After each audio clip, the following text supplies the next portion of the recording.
اعوذ باللہ من الشیطان الرجیم بسم اللہ الرحمن الرحیم الحمد للہ رب العالمین الصلاۃ والسلام علی سید الانبیاء والمرسلین وخاتم النبیین سیدنا و مولانا ابی القاسم محمد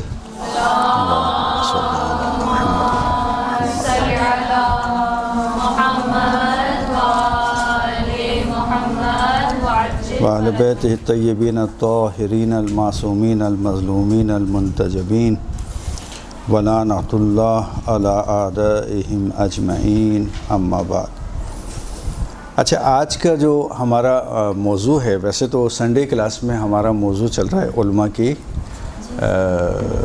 حوالے سے، تو اس کو تو سنڈے کلاس کے لیے ہی رکھ دیں تو بہتر ہے جی۔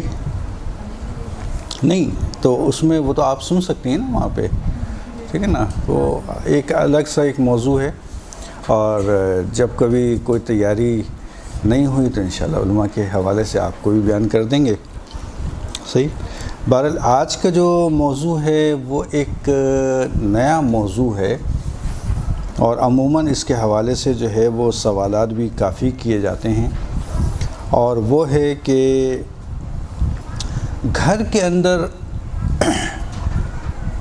روحانیت، معنویت، وہ فضا ختم ہو گئی ہے۔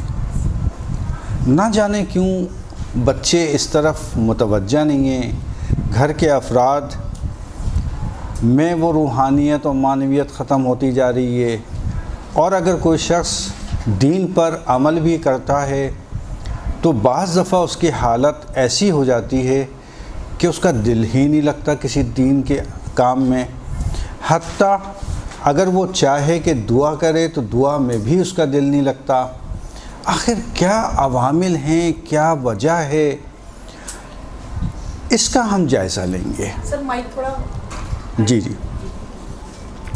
اس کا ہم آج جائزہ لیں گے، اور ہم جو جائزہ لیں گے وہ ہم لیں گے روایات کی روشنی میں، کہ آیا بعض عوامل اور اسباب کا ائمہ نے ذکر کیا ہے کہ جن کی وجہ سے گھر میں ایک وہ روحانی جو کیفیت ہونی چاہیے وہ ختم ہو جاتی ہو۔ یقینی طور پر ائمہ نے کوئی بھی موضوع اور کوئی بھی پہلو ہمارے لیے خالی نہیں چھوڑا ہے، اور ہر موضوع پر، ہر پہلو پر انہوں نے کہیں نہ کہیں کسی نہ کسی انداز میں اس کو بیان کیا ہے۔ فقط کام یہ ہمارا ہے کہ اس کی تلاش میں جائیں اور روایات کے ذریعے سے ان کو کشف کریں، ان کو نکالیں، ڈھونڈیں کہ کہاں کہاں کن کن عوامل کا ذکر کیا ہے کہ جن کی وجہ سے، جن کے باعث ہمارے گھروں کا وہ روحانی ماحول خراب ہو جاتا ہے۔ لوگ یہ کہتے ہیں کہ جناب ہمارے بچے کو ہم اتنا کہتے ہیں کہ نماز پڑھ لے، کہ مجال ہے کہ وہ نماز کی طرف تھوڑا سا بھی مائل ہو، یا ہمارے گھر کے اندر ایسا ماحول بن گیا ہے کہ ہم اپنے ہسبینڈ کو، اپنے شوہر کو یہ کہتے رہتے ہیں کہ خدا را خمس کو ادا کرو، خمس کو ادا کرو، وہ متوجہ ہی نہیں ہوتے اس طرف۔ ایک عجیب سی کیفیت ہو گئی ہے۔ اچھا، میرے موضوع میں خیر و برکت کہیں نہیں ہے، خیر و برکت کے حوالے سے ہم پہلے گفتگو کر چکے ہیں، اس کے عوامل، اسباب آپ کے سامنے بیان کیے جا چکے ہیں۔ ہمارے موضوع کا تعلق خیر و برکت سے بالکل قطعی طور پہ نہیں ہے، رحمت سے بالکل نہیں ہے۔ ہمارا موضوع بالکل ایک الگ موضوع ہے کہ روحانی ماحول کیوں نہیں ہے۔ آخر کیا وجہ ہے کہ ہم لوگ تمائل یا مائل نہیں ہیں دین کی طرف، وہ دینی ماحول کیوں نہیں پیدا ہو رہا ہمارے گھروں میں، یہ ہے اصل موضوع ہمارا، اور اس کو ہم ائمہ کی روایات کے حوالے سے اس کی ہم جانچ پڑتال کریں گے۔ اسی حوالے سے سب سے پہلے تو ہمیں یہ معلوم ہونا چاہیے کہ یہ معنویت اور یہ روحانی کیفیت جو گھروں میں ہوتی ہے بعض اوقات بالکل ہی ختم ہو جاتی ہے، اور بعض اوقات مقطعی آتی ہے، فصلی آتی ہے۔ مثلاً ماہ رمضان آیا تو ماہ رمضان تو ہمارا بڑا اچھا گزرتا ہے، سب نماز بھی پڑھ رہے ہوتے ہیں، روزے بھی رکھ رہے ہوتے ہیں، اگر رکھیں روزے، نماز پڑھتے ہیں سب جو ہے وہ، مثلا جن کی داڑھیاں نہیں ہوتی، گھر والوں نے داڑھیاں رکھنا شروع کر دیتے ہیں کہ بھئی 30 دن تو کم از کم ہم یہ عمل انجام نہیں دیں گے۔ لیکن ادھر چاند رات آئی، اس کے بعد مسجد پکار کر یہ کہتی رہتی ہے کہ بھائیوں، رمضان کے بعد بھی ہمارے یہاں نماز جماعت کا اہتمام ہوتا ہے، لیکن یا پھر شب قدر آتی ہے تو سارے کے سارے افراد پوری رات بیٹھ کر دعائیں بھی پڑھ رہے ہوتے ہیں، اعمال بھی انجام دے رہے ہوتے ہیں، نمازیں بھی پڑھ رہے ہوتے ہیں، لیکن وہ شب قدر گئی تو اس کے ساتھ وہ ماحول بھی چلا گیا۔ اسی طرح سے ہماری وہ جو معنویت اور روحانیت فصلی ہے یا مقطعی آتی ہے، لیکن بعض گھروں میں دائمی بھی ہے، مسلسل بھی ہے۔ وہ کیا وجہ ہے کہ ہمارے یہاں فصلی ہے، ان کے یہاں دائمی ہے، یا بعض جگہوں پہ بالکل بھی نہیں ہے؟ یہ 3 چیزیں ہو گئیں، ایک دائمی، ایک فصلی، اور ایک بالکل نہیں ہے کسی کے گھر میں روحانیت۔ دیکھیں معنویت ہے کیا چیز؟ معنویت یا روحانیت؟ معنویت اور روحانیت کہتے ہیں ارتباط کرنا خدا سے، ارتباط برقرار کرنا خدا سے مسلسل، اس کو حاضر ناظر جاننا۔ علم یعلم انہ یرا، ہمیشہ پروردگار آپ کو دیکھ رہا ہے۔ یہ وہ کیفیت ہے کہ جس کی وجہ سے ہم معنویت کی طرف جاتے ہیں، جبکہ ہم دیکھتے ہیں کہ یہ معنویت ہمارے یہاں پائی نہیں جاتی۔ معنویت ہے نماز روزہ کا دائمی انجام دینا، معنویت ہے روزے کا دائمی انجام دینا، معنویت ہے دعاؤں کا دائمی طور پہ مسلسل طور پہ انجام دینا۔ معنویت نام ہے اس چیز کا کہ آپ کا قلبی ارتباط پروردگار سے مسلسل برقرار رہے، معصومین اہل بیت سے آپ کا ارتباط برقرار رہے، یہ ہے معنویت۔ بالکل اسی طرح سے جس طرح سے کہ ہمارا جسم غذا کا محتاج ہے، ہم اپنے جسم کی کس طرح سے تربیت کرتے ہیں؟ جسم کی بھی تربیت کرتے ہیں لوگ۔ آپ دیکھیں، آپ کسی جم کے باہر جائیے، آپ کسی کلب کے باہر جائیے، کتنا رش لگا ہوا ہوتا ہے، لوگ ایکسرسائز کر رہے ہوتے ہیں، بھی اس سے پوچھیں کہ آپ یہ ایکسرسائز کیوں کر رہے ہیں، یہ اتنی محنت کیوں کر رہے ہیں، اتنے وزن اٹھا رہے ہیں آپ، اتنی ایکسرسائز کر رہے ہیں آپ، اپنا پسینہ بہا رہے ہیں آپ، محنت کر رہے ہیں آپ، کیوں؟ اس لیے کہ وہ چاہتے ہیں کہ جسم پرفیکٹ رہے، سالم رہے، بالکل صحیح رہے۔ اور اگر آپ مردوں سے نہیں عورتوں سے سوال کر لیں، آج کل ایک دور چلا ہے ڈائٹنگ کا، ہر دوسری خاتون سے پوچھیے بھی ڈائٹنگ کیوں کر رہی ہیں آپ؟ کا جسم کو صحیح رکھنے کے لیے، جسم کو سالم رکھنے کے لیے۔ ہاں بھئی اپنے آپ کو آپ تکلیف پہنچا رہی ہیں، آپ کیا بولتے ہیں وہ ٹریڈ مل کے اوپر جو ہے وہ جوگنگ بھی ہو رہی ہے، ہاں غذاؤں میں بھی کمی ہو گئی ہے، کھانا بھی کم کھایا جا رہا ہے، کس لیے؟ اس لیے کہ جسم کو صحیح رکھنا ہے، جسم کو اچھا رکھنا ہے، جسم کی تربیت کرنی ہے، صحیح اور سالم غذاؤں کا استعمال بڑھ جاتا ہے۔ بالکل اسی طرح سے انسان اپنی روح کی طرف سے غافل ہے۔ جس طرح سے جسم کی تربیت ہو رہی ہے، اسی طرح سے انسان کو اپنی روح کی بھی تربیت کے اسباب کو فراہم کرنا چاہیے۔ کیوں؟ اس لیے کہ اگر جسم کو صحیح طور پر نہیں رکھا جائے گا، وہ فاسد ہو جائے گا، خراب ہو جائے گا۔ لوگ ویئنگ اسکیل لیتے ہیں روزانہ، صبح شام ویٹ ہو رہا ہوتا ہے، کیا ہمارا جسم صحیح ہے یا نہیں جسم صحیح ہے؟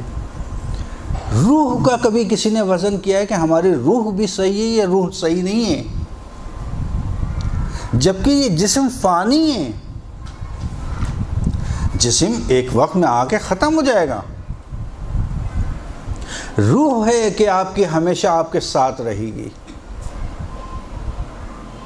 قبر میں جیسی جسم کو اتارا، جسم 1 مہینے میں 40 دن میں، 40 میں جو ہم لوگ کرتے ہیں وہ یہ مسئلہ ہے، 40 دن کے اندر اندر جسم گیا آپ کا، ختم۔ لیکن روح آپ کی ہمیشہ ہے۔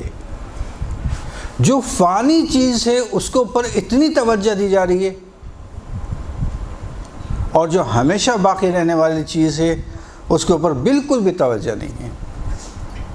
اسی توجہ کا نام ہے معنویت، روحانیت، وہ کیفیت کو ایجاد کرنا، پیدا کرنا، اپنانا کہ جس سے ہماری روح کمال کی منزل پہ پہنچے۔ لیکن دنیا میں جس طرح سے آپ دیکھیں، دنیا کے اندر کسی بھی مومن کو بہکانے کے لیے، کبھی بھی دیندار کو بہکانے کے لیے، مومن کو بہکانے کے لیے، کبھی بھی اس کو اپنے راستے سے ہٹانے کے لیے، کبھی بھی غیر شرعی طریقے سے، یعنی غیر اسلامی نام لیے ہوئے، اسلام کا نام لیے ہوئے بغیر کوئی چیز بھی نہیں لائی جاتی۔ کیوں؟ معلوم ہے کہ مومن ہے، دیندار ہے، وہ اس کے اوپر عمل ہی نہیں کرے گا۔ تو دین کے نام پر مختلف چیزیں پیش کی جاتی ہیں تاکہ اس دیندار کے دین کو ختم کیا جا سکے۔ اور معنویت میں سب سے اہم پہلو یہی ہے کہ انسان جب اس کی طرف قدم بڑھاتا ہے تو وہ کاذب راہیں، جھوٹی راہیں، جو صحیح نہیں ہیں راہیں، ان کو اپنانا شروع کر دیتا ہے۔ کیوں؟ اطراف کے پروپیگنڈے کی وجہ سے۔ کاذب عرفان، کاذب عارف، کاذب باتیں جس کے حقیقت سے کوئی تعلق نہیں ہے۔ آپ دیکھیں آج کل کی دنیا کے اندر ایک نئی اصطلاح کا استعمال کیا جا رہا ہے، بھئی انسان کو تو اچھا ہونا چاہیے، انسان کو تو اچھا ہونا چاہیے، اس سے کیا فرق پڑتا ہے کس کا کیا دین ہے؟ یہ بہت باتیں ہوتی ہیں۔ دیکھیں جانا تو سب کو ایک ہی طرف ہے، وہ ہے پروردگار کی ذات۔ اب چاہے وہ اس دین کے راستے سے چلے جائے، چاہے وہ اس دین کے راستے سے چلے جائے، چاہے وہ اس دین کے راستے سے چلے جائے، منزل سب کی ایک۔ یہ نظریہ باطل ہے، غلط نظریہ ہے۔ منزل ٹھیک ہے کہ ایک ہے، وہ منزل اختیاری نہیں ہے، منزل اجباری ہے کہ ایک ہے۔ مگر اگر کوئی شخص غیر اسلام دین کو اپناتا ہے، اس کو جانا بالآخر اسی ذات کی طرف ہے، اسی میدان میں جا کے کھڑا ہونا ہے، اسی میدان میں جا کے حساب کتاب دینا ہے۔ لیکن اس نے جو راستہ اختیار کیا ہے وہ غلط اختیار کیا، اور جو منزل پر پہنچا ہے وہ اجباری طریقے سے پہنچا ہے، چونکہ اس کے علاوہ راہ نہیں ہے۔ سب کو اسی کے دربار میں جانا ہے، سب کو اسی میدان میں جانا ہے، سب کو اسی کا میدان میں جا کے حساب دینا ہے۔ وہی فرشتے ہوں گے، وہی پروردگار ہے، وہی حساب کتاب ہے، وہی صراط، پل صراط ہے، وہی جنت، وہی جہنم۔ لیکن مگر اختیار کے ساتھ اس نے یہ سب اختیار کیا ہے؟ نہیں، اجبار کے ساتھ، چونکہ مجبور ہے وہاں جانا ہے۔ لیکن راستہ جو اختیار کیا وہ غلط کیا، اور اسی کا حساب ہونا ہے۔ بس راستے کا انتخاب بہت اہم ہے۔ یہ بات یہ کاذب ہے کہ جو لوگ کہتے ہیں کہ پروردگار تو ایک ہے، چاہے کوئی بھی دین اختیار کر لو، کوئی راستہ اختیار کرو، جانا وہیں ہے۔ بالکل غلط بات ہے۔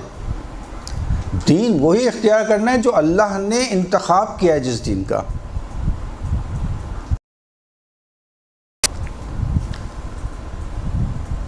بعض لوگ یہ کہتے ہیں کہ جناب بھئی انسان کو اچھا ہونا چاہیے، سب کو سچ تو بولنا ہی چاہیے، کوئی شک نہیں ہے، لیکن کس کے حکم سے، کس کے کہنے پہ، یہ اہم ہے۔ راستے کا انتخاب اہم ہے۔ مثلاً بہت سے لوگوں کو آپ نے سنا ہوگا بھئی یہ پردہ وردہ کیا ہوتا ہے، پردہ تو آنکھوں کا ہونا چاہیے. بہت اکثر لوگ کہتے ہیں بھئی پردہ وردہ کیا ہوتا ہے، پردہ تو آنکھوں کو ہوتا ہے. ارے بھئی آنکھوں کو ہوتا ہے تو آپ اتنا خرچہ کیوں کرتے ہیں اپنے کپڑوں پہ؟ آپ بھی اختیار کر لیے ہندو مذہب کا جن مذہب،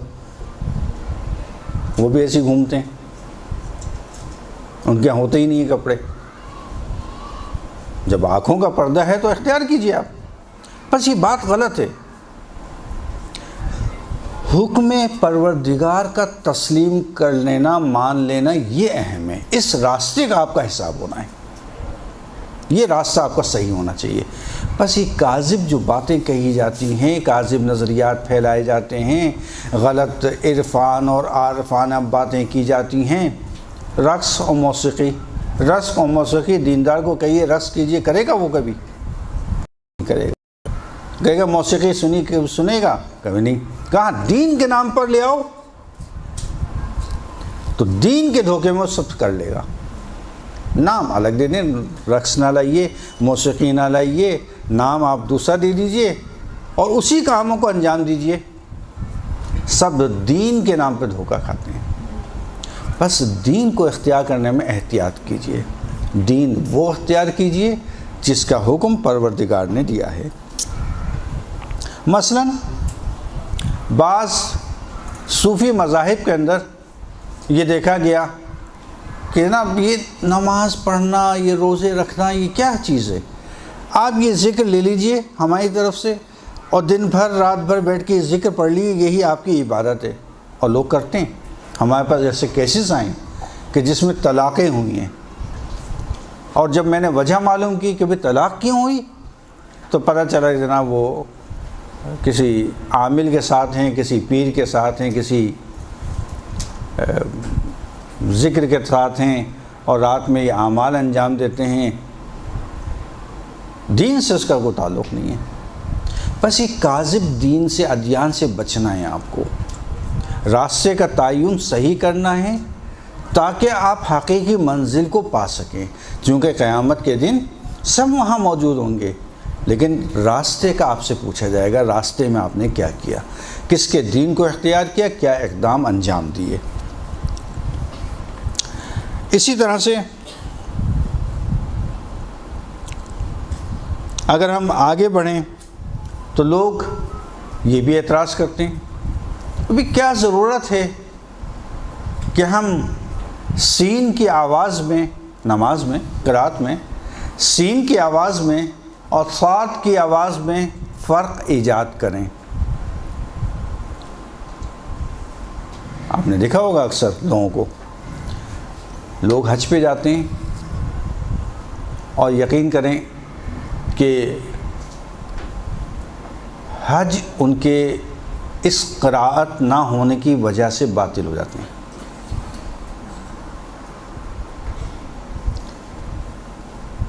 قراءت کا صحیح ہونا اس حد تک، دیکھیں میں یہ نہیں کہتا آپ سے کہ آپ کی قراءت 100% اور سب کچھ صحیح ہونا چاہیے، پورا قرآن آپ کو صحیح آنا چاہیے، یہ بھی نہیں کہتا. اس حد تک کم از کم انسان کی قراءت صحیح ہو کہ 2 رکعت نماز ادا کر سکے صحیح قراءت کے ساتھ. حتیٰ حج میں، حج کا سیزن آ رہا ہے، لوگ بہت سے جائیں گے حج پر. حج کے سیزن میں حج کے اوپر جانے والے افراد کے لیے طواف کی 2 رکعت نماز پڑھنا واجب. مقام ابراہیم کے پیچھے 2 رکعت نماز پڑھنا واجب، حج عمرے کے لیے بھی، حج کے لیے بھی. اسی طرح سے طواف النساء کمپلیٹ اس وقت ہوگا جب نماز پڑھیں گے. طواف النساء صحیح نہیں ہوگا آپ کا جس وقت آپ نے نماز پڑھی اور نماز آپ کی باطل ہوئی، قراءت صحیح نہیں ہے. حتیٰ یہاں تک کہا گیا کہ اگر آپ کی قراءت صحیح نہیں ہے تو ایک شخص کو اپنے ساتھ کھڑا کریں، وہ صحیح قراءت میں آپ کو سکھائے اسی وقت. یعنی آپ نے نیت کی نماز کی کہ 2 رکعت نماز پڑھتی ہوں، مثلا طواف النساء کی یا یہ طواف کی قربتاً الی اللہ، اللہ اکبر. اب وہ کہے گا بسم اللہ الرحمن الرحیم، وہ سنے گا آپ کی آواز. اب آپ نے پڑھنا شروع کر، نہیں دوبارہ پڑھیں، نہیں دوبارہ پڑھیں، نہیں دوبارہ پڑھیں، جب وہ صحیح ہو جائے پھر آگے بڑھے گا الحمدللہ، اب وہ آپ آگے بڑھیں۔ یہاں تک فقہی مسائل میں ذکر کیا گیا ہے کہ غلط نہ ہو جائے نماز۔ قرات معمولی مسئلہ نہیں ہے، اسی قرات کے مسئلے کو پر اعتراض، بھئی کیا ضرورت ہے؟ اچھا اب ہم اگر انگلش بولنا شروع کریں، کبھی انگلش اچھی نہیں ہے آپ کی، کام چلاؤ انگلش ہے، اب کیوں؟ ہاں آپ نے دس کو دس بولا ہے، دس کو دیس نہیں بولا کھینچ کے، جو انگریز بولتے ہیں، اس طرح ادا کیجئے۔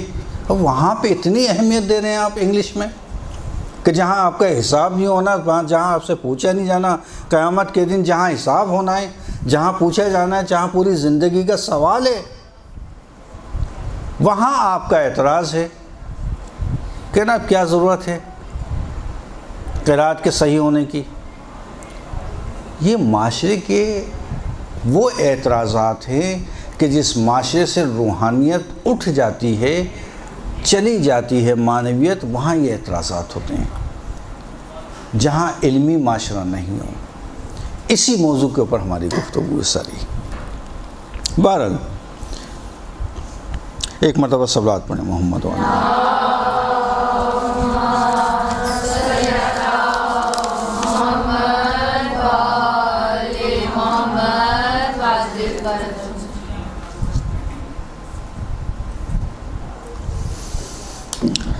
اچھا حج کا ہی مسئلہ چل رہا ہے۔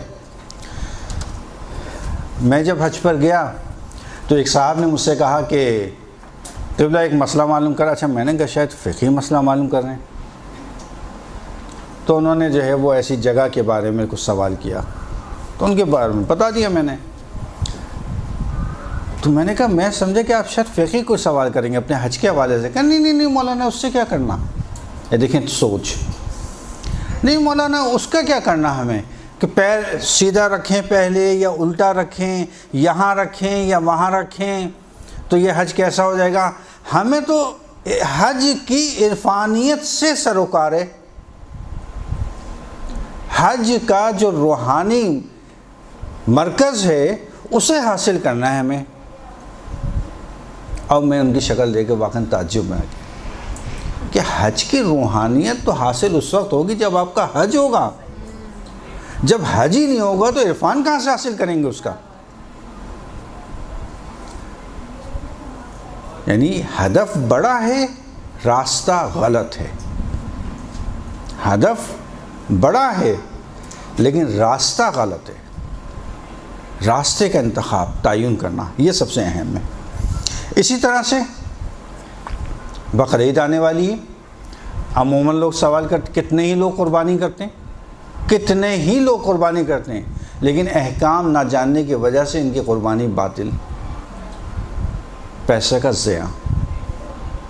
اچھا بعض صرف باطل نہیں ہوتی، بعض حرام بھی ہوتی ہیں جن کا کھانا ہی حرام۔ کیوں؟ کبھی کیا ضرورت ہے، ذبح تو ہو نا، اب کیا ضرورت ہے کہ اس کی چاروں رگوں کو کاٹا جائے؟ کیا ضرورت ہے کہ اس کے اوپر بسم اللہ پڑھی جائے؟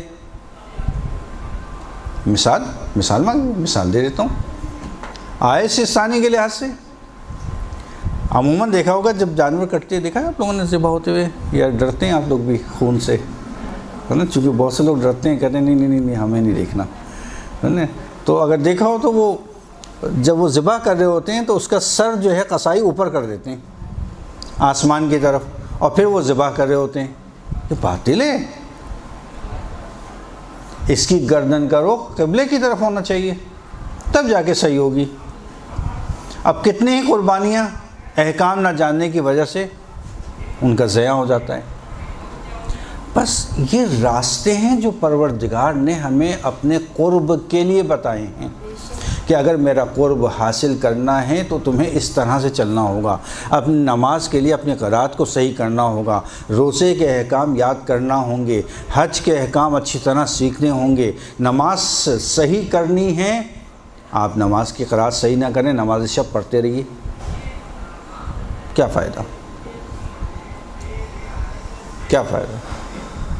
نماز اگر صحیح کرنی ہے قرات سیکھنا ہوگی آپ کو، قربانی اگر صحیح کرنی ہے، قربانی کے احکام سیکھنا ہوں گے۔ ایک موت واقع ہوئی، قبرستان گیا میں، تو وہاں پہ جا کے جو ہے وہ جو ہم نے دفنایا، اس کے بعد جو ہے وہ ایک اور میت ساتھ میں آ گئی، وہ بھی دفنا رہے تھے۔ اب میں دیکھتا رہا وہاں پہ، تو مجھے تعجب ہی ہو رہا تھا کہ کیا کروں، ان کو بتاؤں، ان کی توہین۔ دیکھیں، مومن کی توہین بھی نہیں ہونا چاہیے کہ اس انداز میں ہماری تبلیغ کا یہ وہ ہے، انداز ہے کہ اس کی تحقیر کر دیتے ہیں، مومن کی توہین کر دیتے ہیں، مومن کی۔ نہیں، یہ بھی جائز نہیں ہے۔ اب میں سوچ یہ رہا تھا کس طرح سے ان کو بتاؤں کہ یا جو آپ اپنے اتفاق سے ان کے والد تھے صاحب کے جو آئے ہوئے تھے وہاں پہ، کہ وہ اپنے والد کو ہی غلط دفن کر رہے تھے۔ میں کسی بہانے سے نکلا مجمع سے، اور آہستہ سے میں نے دیکھا کہ وہ زیادہ احکامات جاری کر رہے تھے، تو سمجھ گیا کہ یہی ہوں گے ان کے وارث۔ تو ان کے کان میں، بھائی صاحب بات سنیے گا، ایک کہ یہ تھوڑا سا آپ نے غلط کیا ہے، اس طرح نہیں۔ ارے آپ یہاں موجود ہیں، بھئی ہمیں تو کچھ پتہ نہیں ہے، یہ تو پہلی موت ہوئی ہے ہمارے گھر میں، تو قبلہ آپ زحمت کیجئے، کروا دیجئے کچھ رات کے وقت۔ پھر میں نے خاص طور پہ، تو اب اتنے احکام تو انسان کو آنا چاہیے کہ ایک مردے کے دفن کا مسئلہ ہے، اس کی آخرت کا مسئلہ ہے، اور یہ بھی احکام ہمیں نہیں آتے۔ بس راستے کا انتخاب ہم نے صحیح نہیں کیا۔ آخر کیا وجہ ہے کہ ہم دین کے راستے پہ واپس نہیں آ رہے؟ ہمارے گھروں سے وہ ماحول، وہ کیفیت، وہ آثار ختم ہوتے جا رہے ہیں۔ آئمہ نے اس کے عوامل کا ذکر کیا ہے، جو ہم آخر میں آپ کے سامنے بیان کریں گے۔ اور یاد رکھیے گا کہ فقط دین سیکھنے کا نام نہیں ہے، ایک ہوتا ہے دینداری اور ایک ہوتا ہے دین دانی۔ دین دانی یعنی کوئی شخص مدرسے میں آئے، درس میں بیٹھے اور وہاں سے دین کو حاصل کر لے، یہ دین دانی۔ جانتا ہوں کہ دین ہے یہ۔ اصل پروردگار چاہتا ہے دینداری، نہ دین دانی، کہ جو دین سے سیکھا ہے اس کو اپلائی کرنا، عمل کرنا اس کے اوپر۔ یہ سب سے اہم چیز ہے کہ جسے ہم اپنے معاشرے میں رائج کرنا ہے۔ اسی طرح سے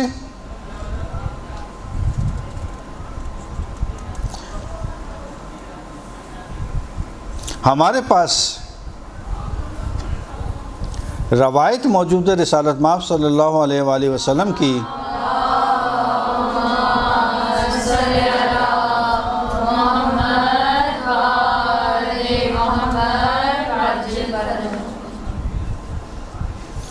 سیاتی علی الناس لا یعبد اللہ الا فی شہر رمضان۔ بہت جلد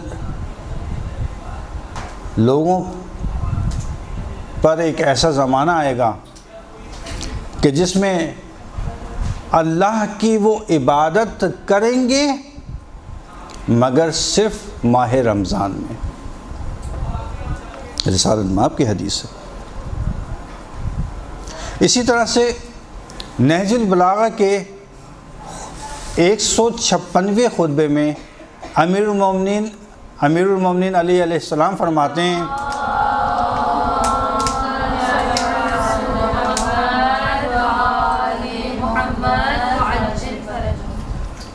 کہ رسالت مآب صلی اللہ علیہ وآلہ وسلم نے مجھ سے یہ فرمایا کہ علی، میرے بعد ایک ایسا زمانہ آئے گا کہ جس میں لوگ حرام کو شبہات کے ذریعے سے، بہانوں کے ذریعے سے حرام کو حلال کریں گے۔ اور یہیں پر رسالت مآب نے 3 مثالیں دی، اسی خطبے میں امیر المومنین نے ذکر کیا 3 مثالیں۔ پہلی مثال،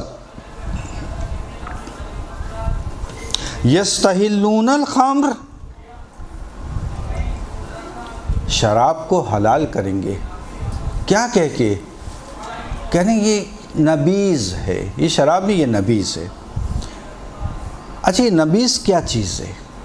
دیکھیں مکے سے جب مسلمانوں نے ہجرت کی تو ہجرت کرنے کے بعد جب مدینے پہنچے تو مدینے کا پانی ان کو راس نہیں آیا، اور مدینے کے پانی کی وجہ سے ان کے جسم میں مسائل کریٹ ہوئے، اور جب اس کی شکایت انہوں نے رسالت مآب سے کی تو رسالت مآب نے کہا کہ اپنے پانی میں کچھ کھجوروں کا اضافہ کر دو کہ اس کی وجہ سے یہ پانی تھوڑا میٹھا ہو جائے۔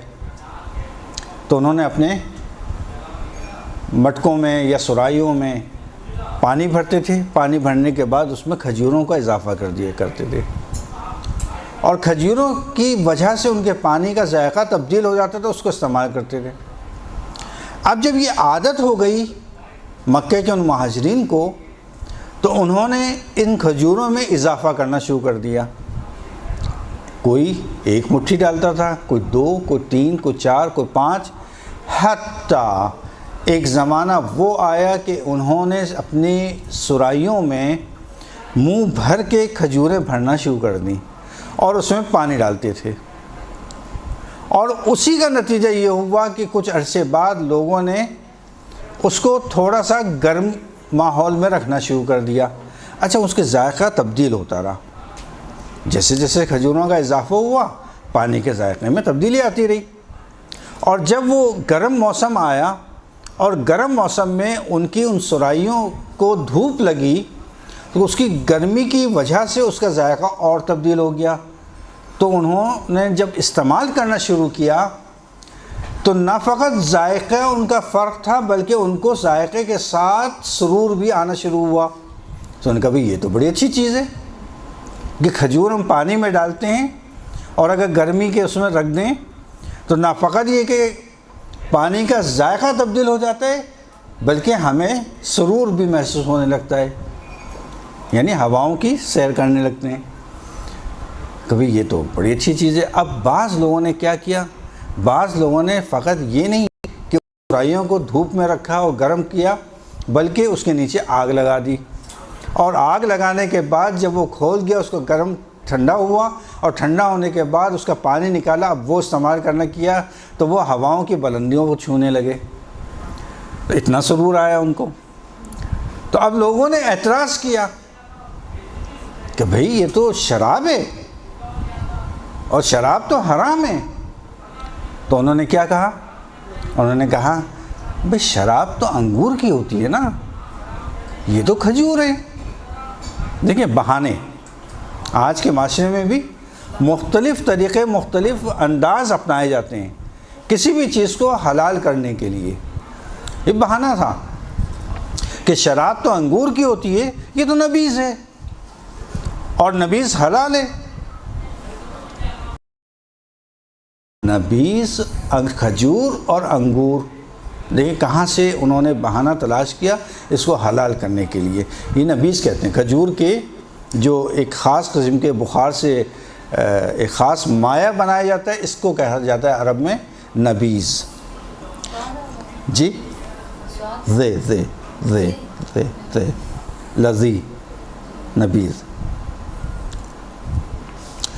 اچھا تو پہلی مثال جو رسول نے دی وہ یہی دی کہ لوگ بہانے سے حرام چیز کو حلال کریں گے، اور اس میں سب سے پہلی مثال نبیذ کی تھی۔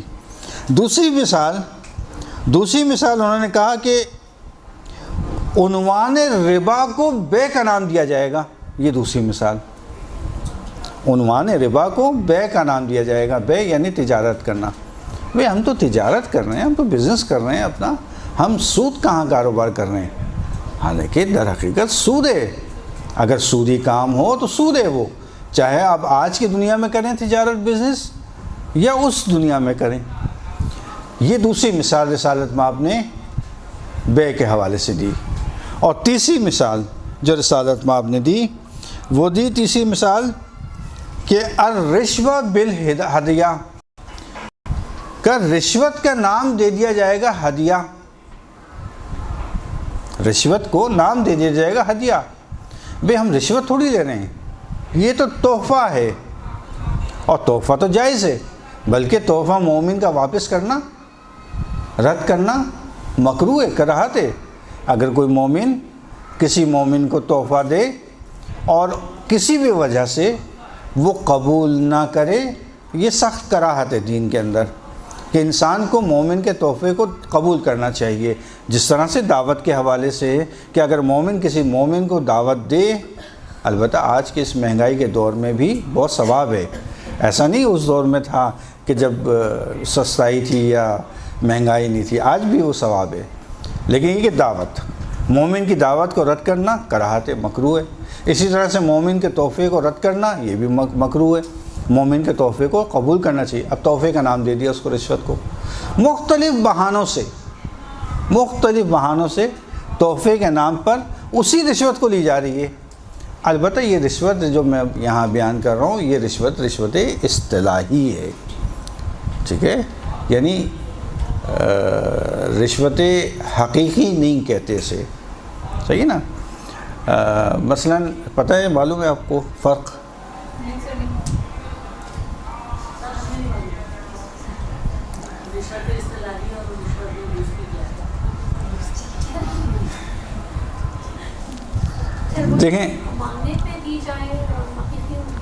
دیکھیں مانگنے پہ دیں یا بغیر مانگے دیں یا بہانوں سے دیں, بالآخر رشوت تو ہے نا.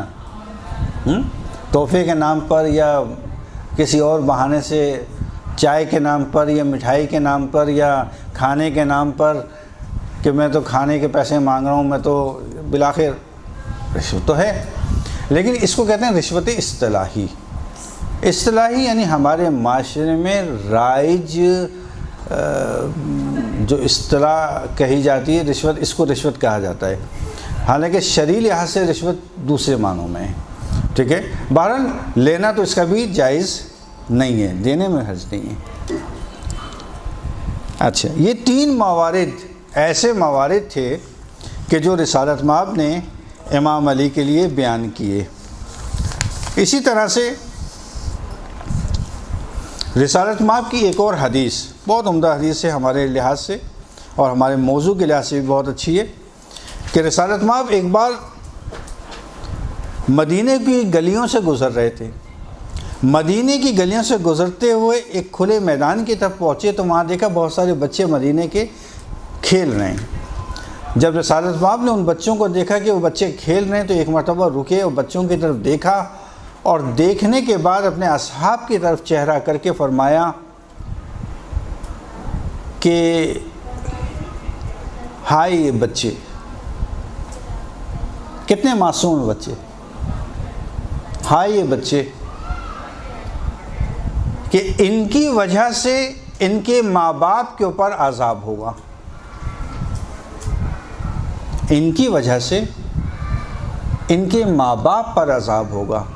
تو اصحاب نے ایک دم پلٹ کے پوچھا, یا رسول اللہ, ان بچوں کی وجہ سے ماں باپ پر کیسے عذاب ہوگا؟ کہا کہ اس لیے ہوگا کہ ان کے ماں باپ نے ان کو آزاد چھوڑ دیا ہے, ان کے دین کی محافظت کا کام انجام نہیں دیا, ان کے دین کو محفوظ نہیں بنایا. آپ دیکھیں کتنے ہمارے معاشرے کے اندر لوگ ہیں جو بچوں کو ڈاکٹر بنانے کے اوپر, انجینئر بن رہے ہیں بچے, ڈاکٹر بن رہے ہیں, ان کے سی اے کر رہے ہیں, اے سی سی اے کر رہے ہیں, کیا کیا کچھ نہیں کر رہے آج کل. لیکن اگر ان سے سوال کیا جائے بچوں کو آپ نے دین سکھایا, دینیات سکھائی, احکام سکھائے, قرآن سکھایا, اصلا صفر, کوئی توجہ نہیں ہے. مہنگی ٹیوشن رکھی جاتی ہیں, بچہ اچھا پڑھ لے مہنگی سے مہنگی ٹیوشن رکھی جاتی ہیں. لیکن اگر کسی سے کہا جائے کہ کسی عالم کو رکھ لیں, کسی معلم کو رکھ لیں جو ان کو قرآن اور دینیات سکھا دے, اوہو اتنا خرچہ کون برداشت کرے گا؟ وہاں پہ آواز بلند ہوتی ہے دین کے نام پر, اس کا خرچہ کون برداشت کرے گا؟ اتنا خرچہ کون لائے گا؟ ابھی ایک گورنمنٹ کا ملازم کتنے پیسے کماتا ہوگا؟ بہترین گھر میں رہائش پذیر بچے پرائیویٹ یونیورسٹی، بہترین یونیورسٹیز میں بچے پڑھ رہے ہیں، کلرک کی جاب ہے ان کی، لیکن گورنمنٹ کا ادارہ ہے، اور ادارے کا نام نہیں لوں گا ورنہ مشکل یعنی مناسب نہیں ہے۔ بچے بہترین یونیورسٹیز میں پڑھ رہے ہیں، بہترین گھر میں وہ کرائے پہ رہ رہے ہیں، بہترین طریقے سے گھر چل رہا ہے، لیکن دین کے لحاظ سے بچے صفر، کچھ نہیں پتہ، آتا ماں باپ کو نہیں پتہ، وہ کیا بچے کو بتائیں گے؟ معلم رکھ لیں اس کے لیے، مولانا ہم تو گورنمنٹ کے ملازم ہیں، ہم تو کہاں سے ہماری سیلری اتنی، ارے بھائی آپ کی سیلری اتنی نہیں ہے، اتنے سارا کام کر رہے ہیں آپ، وہ کہاں سے آ رہا ہے؟ وہ رسول کی حدیث کے مطابق آ رہا ہے شاید۔ خیر صلوات پڑھیں محمد علیہ۔ جی جی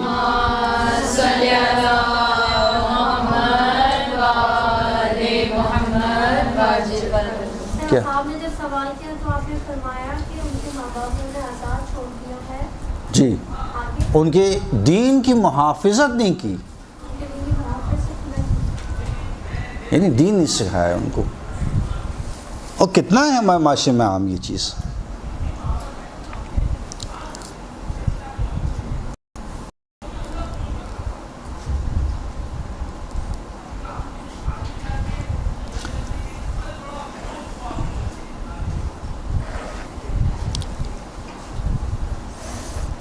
اب وہ عوامل ہمیں بتانا ہے، وہ انشاءاللہ ریسٹ کے بعد اگلے چل رہی تھی کہ روحانیت اور معنویت جو گھروں کے ایک ماحول میں ہونا چاہیے وہ ختم ہوتی جا رہی ہے یا بالکل ختم ہو گئی ہے۔ ہم بہت کوشش کرتے ہیں کہ گھر کا ماحول روحانی ہو جائے، معنوی ہو جائے، لیکن وہ بات نہیں آ پا رہی۔ آیا معصومین نے اپنی روایات کے ذریعے سے، اپنی احادیث کے ذریعے سے، آیا اس کے کچھ عوامل یا عامل ذکر کیے ہیں کہ جس وجہ سے یہ گھروں کی روحانیت، یہ معاشرے کی معنویت ختم ہو جائے؟ اس کا ہم جو ہے جائزہ لے رہے تھے۔ ہماری گفتگو کا جو دوسرا پارٹ ہے، دوسرا سیشن ہے، وہ عوامل کے حوالے سے ہے۔ وہ کون سے عامل ہیں کہ جن کی وجہ سے، اس کے اثرات کی وجہ سے ہمارے گھروں سے، ہمارے معاشرے سے معنویت کم ہوتی جا رہی ہے۔ عوامل مختلف، ہر معاشرے کے اور ہر انسان کے عامل مختلف ہو سکتے ہیں۔ ہم کلی طور پہ سارے عامل کا ذکر کریں گے۔ ہر معاشرے میں اور ہر گھر میں اور ہر فرد کو خود جائزہ لینا ہوگا کہ کون سا ایسا عامل ہے کہ جو ہمارے گھر میں واقع ہو رہا ہے کہ جس کی وجہ سے ہمارے گھر کی وہ روحانی کیفیت یا ختم ہو گئی ہے یا ختم ہوتی جا رہی ہے۔ سب سے پہلے تو اس کی دو اقسام ہیں، اور پہلی قسم اس کی وہ ہے کہ جو ایسے عامل ہیں کہ جو زود گزر ہیں، یعنی وہ تھوڑے عرصے کے لیے گھر میں آتے ہیں، خاندان میں آتے ہیں، فرد پر آتے ہیں، چونکہ یہ جو روحانیت اور معنویت ہے گھر کے لحاظ سے بھی ہے، خاندان کے لحاظ سے بھی ہے، معاشرے کے لحاظ سے بھی ہے، اور ایک شخص کے لحاظ سے بھی ہے۔ دو اس کی اقسام بناتے ہیں۔ پہلی قسم ہماری وہ والی قسم ہے کہ جس میں کہ وہ اثرات جو زود گزر ہیں، یعنی تھوڑے عرصے کے لیے ایک کیفیت طاری ہوتی ہے، گھر کا ماحول تھوڑا خراب ہوتا ہے، لیکن کچھ ہی عرصے کے بعد وہ صحیح ہو جاتا ہے۔ مثلاً کسی حادثے کے نتیجے میں یا کسی واقعے کے نتیجے میں انسان کا سست ہو جانا، یا کسی ناکامی کی وجہ سے انسان کا سست ہو جانا، اپنی عبادات میں، اپنے اعمال میں، ان کے اوپر سستی کا طاری ہو جانا. مثلا ایک ایسا شخص کہ جس سے ہم بہت زیادہ محبت کرتے تھے، جس کو ہم بہت زیادہ چاہتے تھے، حادثاتی طور پہ اس دنیا سے چلا گیا. اس کے اثرات اس سے محبت کرنے والوں کے اوپر بہت زیادہ طاری ہوتے ہیں. مثلا ایک کو میں جانتا ہوں شخصی طور پر کہ ان کے ہسبینڈ تھے، حادثے میں ان کا انتقال ہو گیا. باہر ملک میں تھے تو وہ ایڈمٹ رہے کئی دن ہاسپٹل میں. انہوں نے بڑی منتیں مانی، بڑی مرادیں مانی، بڑے توسل کیے اور حتیٰ گروی رکھوایا مختلف ائمہ کے پاس. لیکن بالآخر ایک دائمی جو موت ہوتی ہے وہ تو آنی ہے. آپ کو معلوم ہے کہ موت کی 2 اقسام ہیں، پہلے بھی بتا چکا ہوں. ایک دائمی ہے اور ایک غیر دائمی ہے. غیر دائمی میں صدقات اور دعا اور یہ سب مؤثر ہیں. انسان موت کے قریب جاتے جاتے اگر کسی شخص نے کوئی نیک کام کیا، نیک عمل انجام دیا، صدقہ دیا، وہ واپس آ جاتا ہے. اور اگر یہ کام نہیں کیا وہیں اس کی موت واقع ہوگی. خوب واپس آ گیا. لیکن دائمی میں آپ دیکھیں کہ کتنی ہی دعائیں کر لیں، کتنی ہی اعمال کر لیں، کتنی ہی اذکار پڑھ لیں، لیکن اس کو موت آنی ہے، چونکہ حتمی موت ہے. حتمی اور غیر حتمی موت یہ پہلے بتا چکا ہوں. بہرحال ان کا انتقال ہو گیا. ان کے انتقال کے بعد جب یہاں خبر پہنچی تو ان کے اوپر ایسی کیفیت طاری ہوئی کہ وہ اتنی ناراضگی کے عالم میں انہوں نے کہا مولا میں نے آپ کو آپ کی گروی دیا تھا اور آپ سے جو ہے میں نے اتنی منتیں مانی، اتنی مرادیں مانی، بس اب بہت ہو گیا، اب میں نہیں. انہوں نے ساری چیزیں چھوڑ دیں. یہ ہم نے اپنی آنکھوں سے دیکھا ہے. اور حتیٰ جو ہے وہ اپنے گھر میں مجلس بھی نہیں کراتی تھیں، حتیٰ ماتم چھوڑ دیا انہوں نے. اور کافی عرصے تک یہ طاری رہا ان کے اوپر. اس کے بعد وہ آہستہ آہستہ جو ہے وہ مجلسوں میں لوگوں نے ان کو بلانا، محلے کی مجلس میں بلانا شروع کیا. آتی تھیں لیکن ماتم نہیں کرتی تھیں. پھر وہ آہستہ آہستہ انہوں نے سینے پہ ہاتھ رکھا، پھر وہ ہاتھ ہلنا شروع ہو گیا اور پھر وہ اپنی اصلی روٹین میں واپس آ گئیں. اور پھر ان کے گھر پہ اب ماشاءاللہ نظر و نیاز و مجلس و ماتم اور سب کچھ ہوتا ہے. تو کیا ہے، یہ حادثے کی وجہ سے انسان کے اوپر کچھ ایسی کیفیات طاری ہوتی ہیں کہ جس کی وجہ سے انسان کچھ عرصے کے لیے دین سے دوری اختیار کرتا ہے، اور اسے کہتے ہیں زود گزر. ایک یہ عامل ہے کہ کوئی حادثہ، کوئی واقعہ اس کو دین سے دور کر دیتا ہے. اسی طرح سے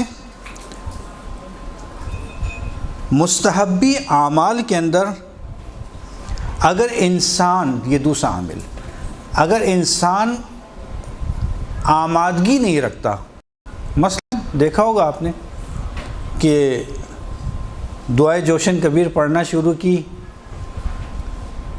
تو لوگ آخر میں آخری صفحے گننا شروع کر دیتے ہیں، کتنی رہ گئی. اکثر ہوتا ہے. یعنی اس کا مطلب یہ ہے کہ وہ اب ان کا دل نہیں لگ رہا. یہاں ائمہ کیا کہتے ہیں؟ یہاں روایات میں یہ آیا ہے کہ جہاں تک پڑھ لی دل کے ساتھ، صفحے نہیں گنے، اور جہاں صفحے گنے وہاں بند کر کے رکھ دیں. لوگ اکثر زیارتوں پہ جاتے ہیں اور زیارتوں پہ جانے کے بعد 2 رکعت نماز، 4 رکعت نماز، 4 رکعت نماز، 2 رکعت نماز، یہ دعا، یہ زیارت، یہ زیارت، یہ زیارت، یہ زیارت، یہ زیارت، آخر میں کہنے بھائی تھک گئے، کتنا رہ گیا. ہوتا ہے ایسا. یہاں پر روایاتیں ہمارے پاس موجود ہیں، احادیث موجود ہیں کہ انسان جو دل کے ساتھ اعمال کو انجام دے. دیکھیں ہمارے یہاں دین کے اندر سب سے اہم چیز کیفیت معیار ہے، کمیت معیار نہیں ہے. لوگ ہمارے یہاں کمیت کے اوپر زیادہ جاتے ہیں، کیفیت کے اوپر کم آتے ہیں، جبکہ اسلام کیفیت کا قائل ہے، کمیت کا قائل نہیں ہے۔ تھوڑے اعمال کیے لیکن تہ دل کے ساتھ، زیارت ایک پڑھی تہ دل کے ساتھ۔ حرم میں آپ دیکھیں، وہاں پہ لوگ آئیں گے، دور سے سلام کیا، اس کا یہ ہو سکتا ہے کہ ہماری لمبی زیارت تہ دل کے ساتھ نہ پڑھنا اور اس کا یہ صرف ایک سلام کر دینا امام کے ذریعے کے سامنے کھڑے ہو کر، ہو سکتا ہے وہ افضل ہو، چونکہ تہ دل کے ساتھ اس نے امام کو جانتے ہوئے اس نے کہا۔ ساتویں امام سے روایت ہے کہ اگر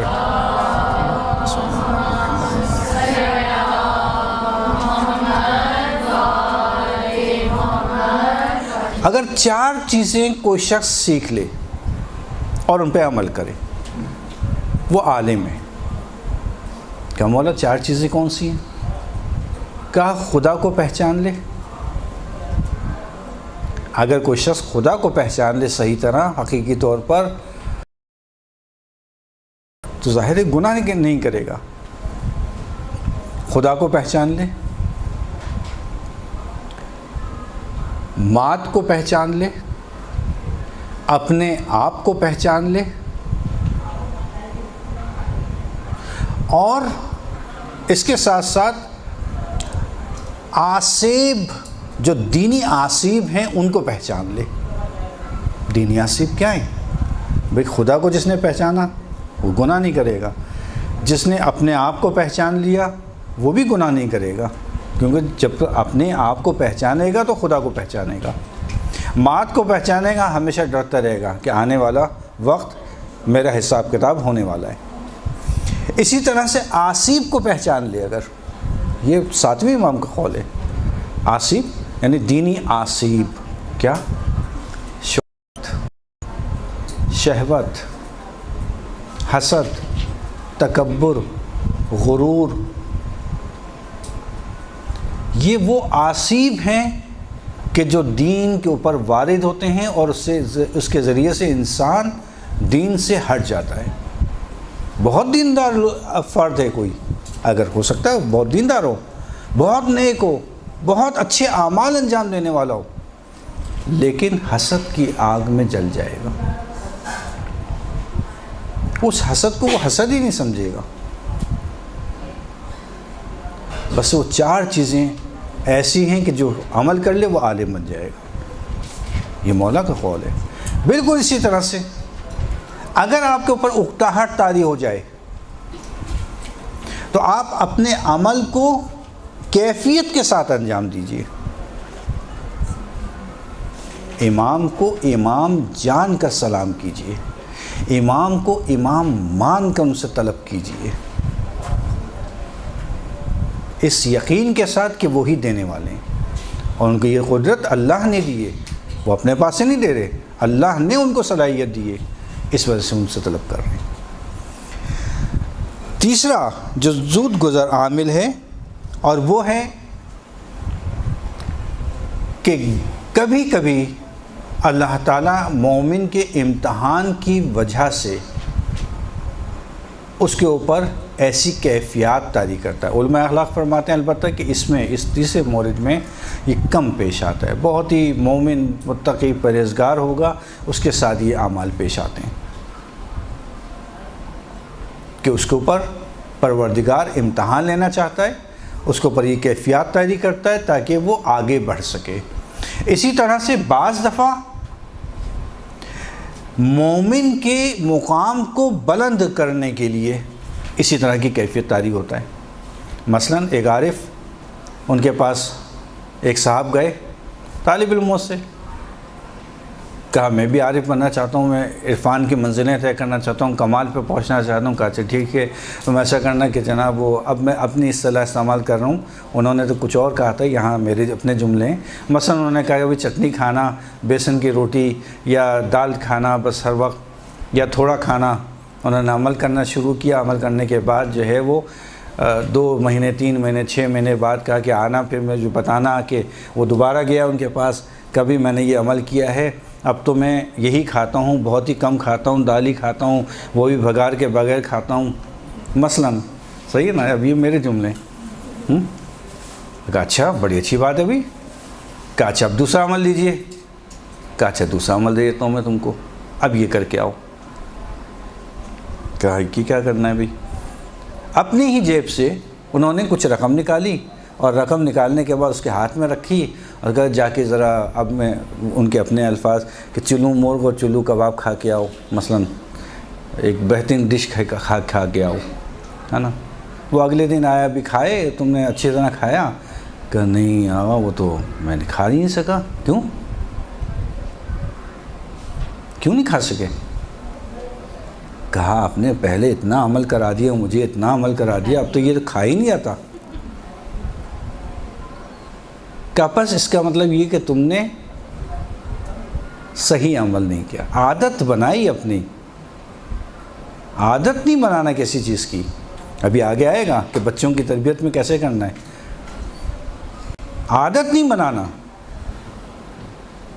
اللہ کے حکم کو حکم مان کر اور تسلیم کر کے عمل کرنا ہے. مثلا عموماً دیکھتے ہیں بچوں کو کہ بیٹا بھئی ہم نے اپنے بچے کی تربیت بہت اچھی کی ہے. کیسے تربیت اچھی کی؟ کہا اس کو بتایا کہ دیکھو اللہ کا کوئی بھی حکم بغیر حکمت کے نہیں ہوتا، اس میں یقینی طور پر اس میں حکمت چھپی ہوئی ہوتی ہے، اور کوئی نہ کوئی حکمت ہوتی ہے اس کے پیچھے. میں نے کہا کہ آپ نے غلط تربیت کی بچے کی. کہ مولانا کیا کہہ رہے ہیں ہم نے تو بڑی محنت کی ہے، ایک ایک چیز کے بارے میں اس کو سمجھایا کہ دیکھو اس عمل کرنے سے یہ فائدے اللہ نے بتائیں، یہ عمل کرو گے تو یہ فائدہ ہوگا، یہ عمل کرو گے تو ایسا ہوگا. کہا غلط تربیت کی آپ نے. کہا کیسے غلط تربیت کی؟ اچھا میں نے کہا اچھا آپ بھی اسی پہ یقین رکھیں؟ میں بھی اسی پہ یقین رکھتا ہوں، اللہ کا حکم. کہا اچھا بتائیے کہ اللہ نے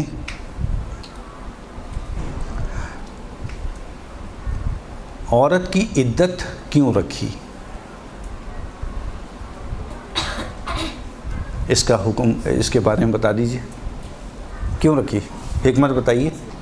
جی اگر حمل وغیرہ ہے تو وہ واضح ہو جائے. اور اگر میں یہ کہوں کہ میں ابھی 1 گھنٹے بعد بتا دیتا ہوں آپ کو ہے نہیں ہے، تو عدت ختم ہو جائے گی. جی کیا اشکار ہو جائے گا؟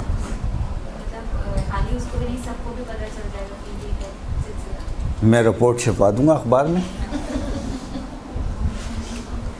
کیوں ہے عدت؟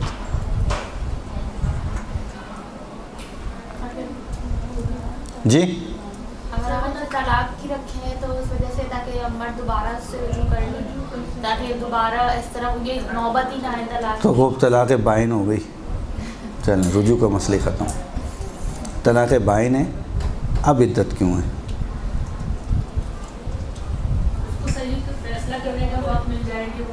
طلاق بائن میں کیسے تھا فیصلہ ہو چکا؟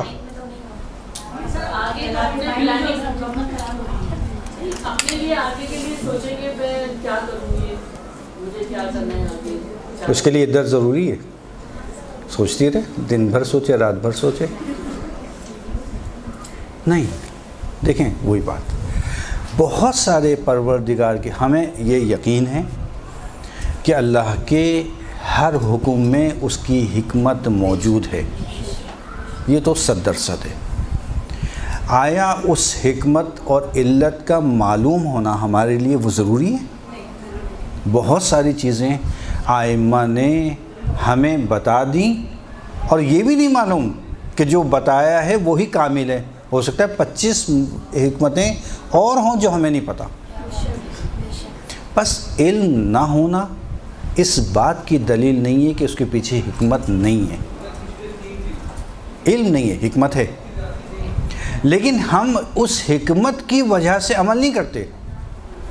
ہم اس کے اوپر عمل کرتے ہیں پروردگار کی اطاعت کرنے کی وجہ سے، کہ حکم خدا ہے چونکہ اس لیے ہم عمل کر رہے ہیں.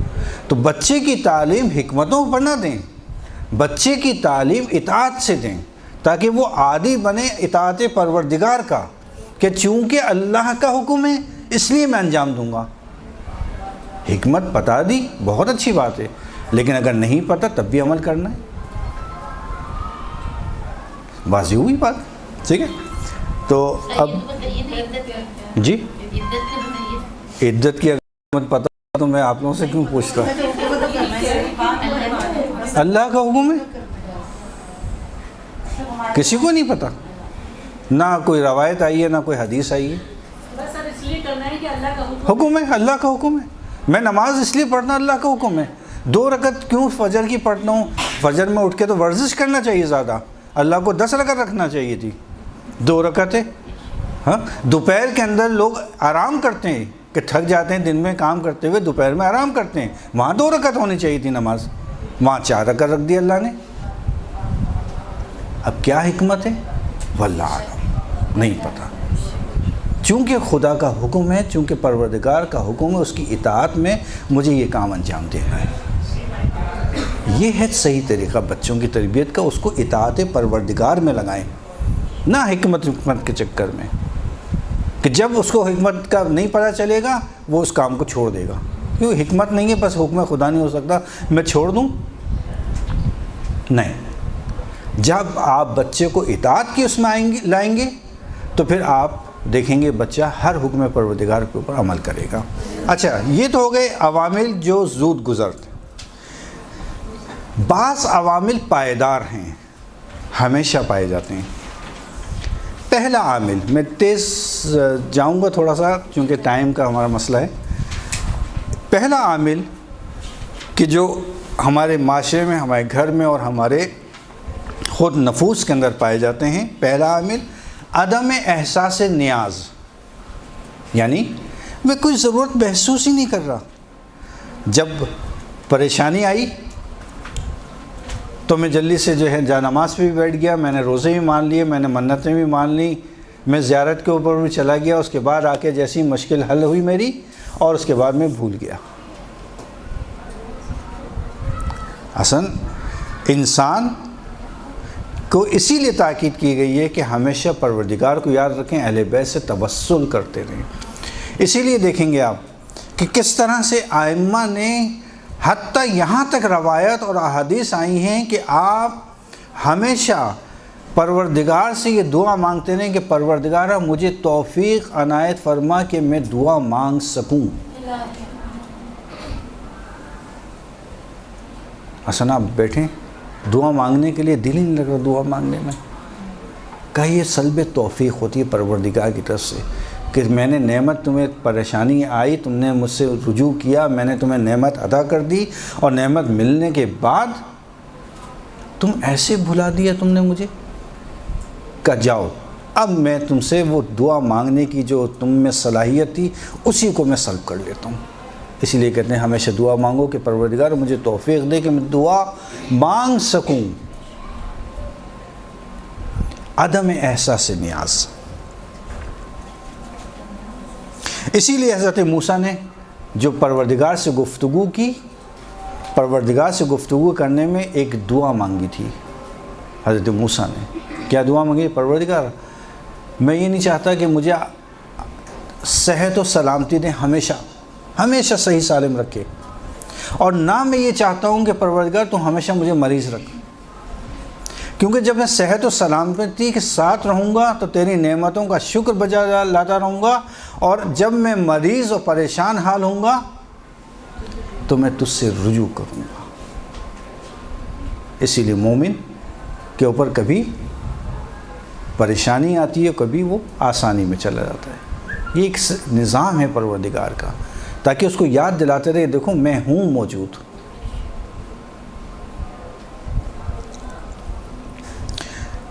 دوسری اور وہ پائیدار عامل ہے وہ گناہوں کا تکرار، گناہوں کا عادی ہو جانا، اس طرح سے کہ جس طرح سے کہ انسان کسی گناہ کو گناہ نہ سمجھے، اور یہ ہمارے معاشرے میں بہت عام ہے۔